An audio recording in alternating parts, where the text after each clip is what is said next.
Hi and welcome to another video.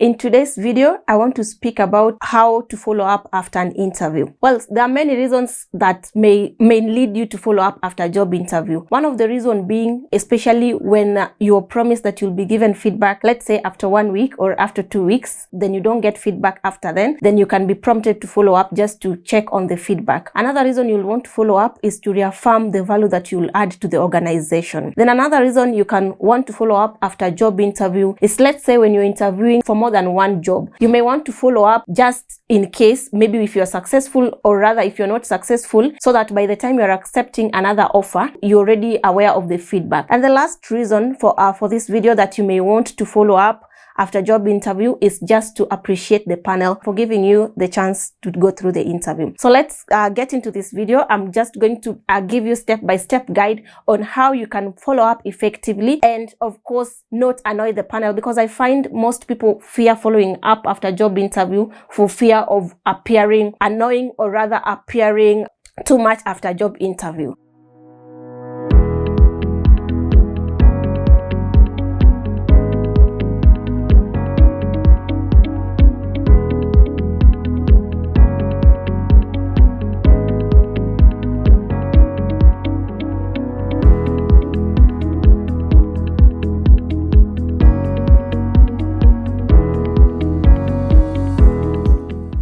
So to start by, just to run through the content of a follow-up email. What should it contain?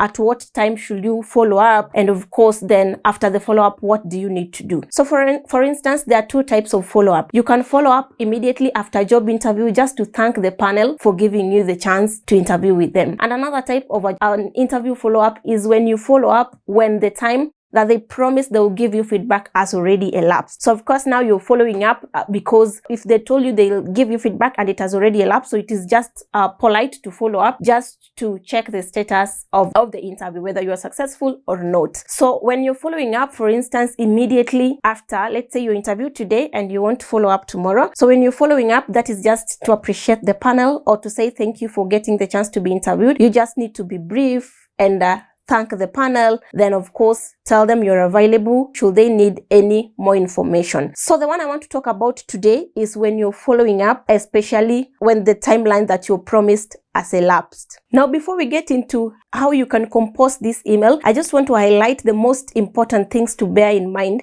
when you're doing an interview follow-up email. Number one, you need to ensure that it is precise, short to the point, and very clear on why is it that you're following up on that interview. The next thing that you should keep it very professional. Then another thing that you need to keep in mind when doing this follow-up is to proofread and ensure that before you send that email, you've proofread and actually ensured that there's no any spelling mistake. So the first thing that you need to take in mind is that you need to consider the timing. As I already said, when you're sending out this email, the two types is to send when you're telling the panel thank you, and another type is to send a follow-up email when the time that you're promised had elapsed. So that means that timing is quite important, because if you start doing a follow-up email immediately after the interview, asking on how the interview went while you're promised maybe feedback after 1 week, then it makes you appear as a very impatient person, and it may actually annoy the other person on the side who is receiving this email. So you need to consider the timing. If you're telling the panel thank you, it's okay to follow up immediately, but if you're following up on a response, then it is okay to follow up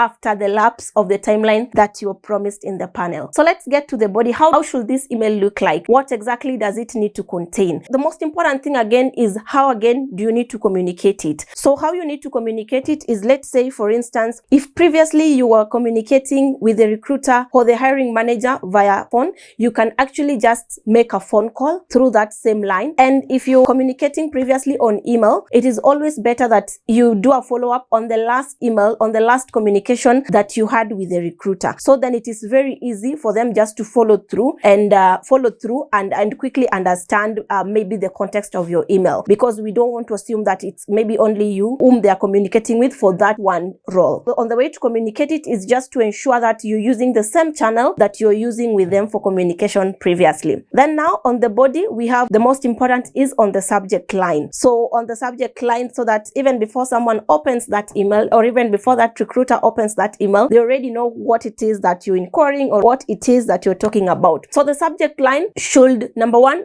specify the name of the role that you've been interviewed for. So for instance, let's say you were interviewed for a human resource manager job. On the subject line, you'll just state that follow up on the human resource manager interview. So let's come to the body of the email. So the body of the email, as already mentioned previously, you need to be precise, you need to be professional, and you need to ensure that it does not have any spelling errors. So on the body of email, you want to state that you're writing to follow up on the feedback of the interview. Then you state the role of the interview, of the human resource manager interview that you had previously gone through. Then it is also very important that you state the date of the interview on this particular date. So after the introduction, where you've already included the job title, the date when you interviewed, and of course the reason why you're following up, which is to know the outcome of the interview, then the next line you should briefly again reinstate, or rather just reassure the recruiter of your interest in that job. Then the last line, of course, it should just be like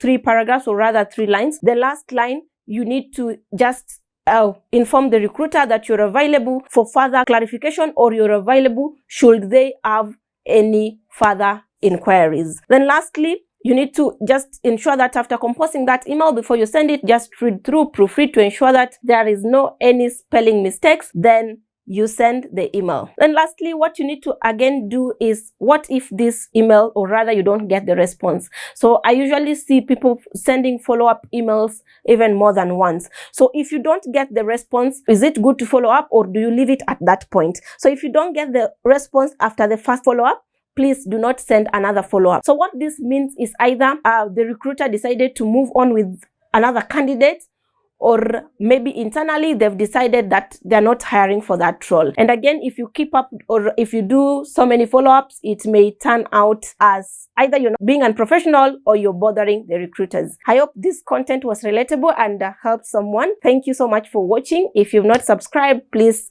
click that subscribe button and put on the notification bell. Thank you so much for watching, and see you in another video.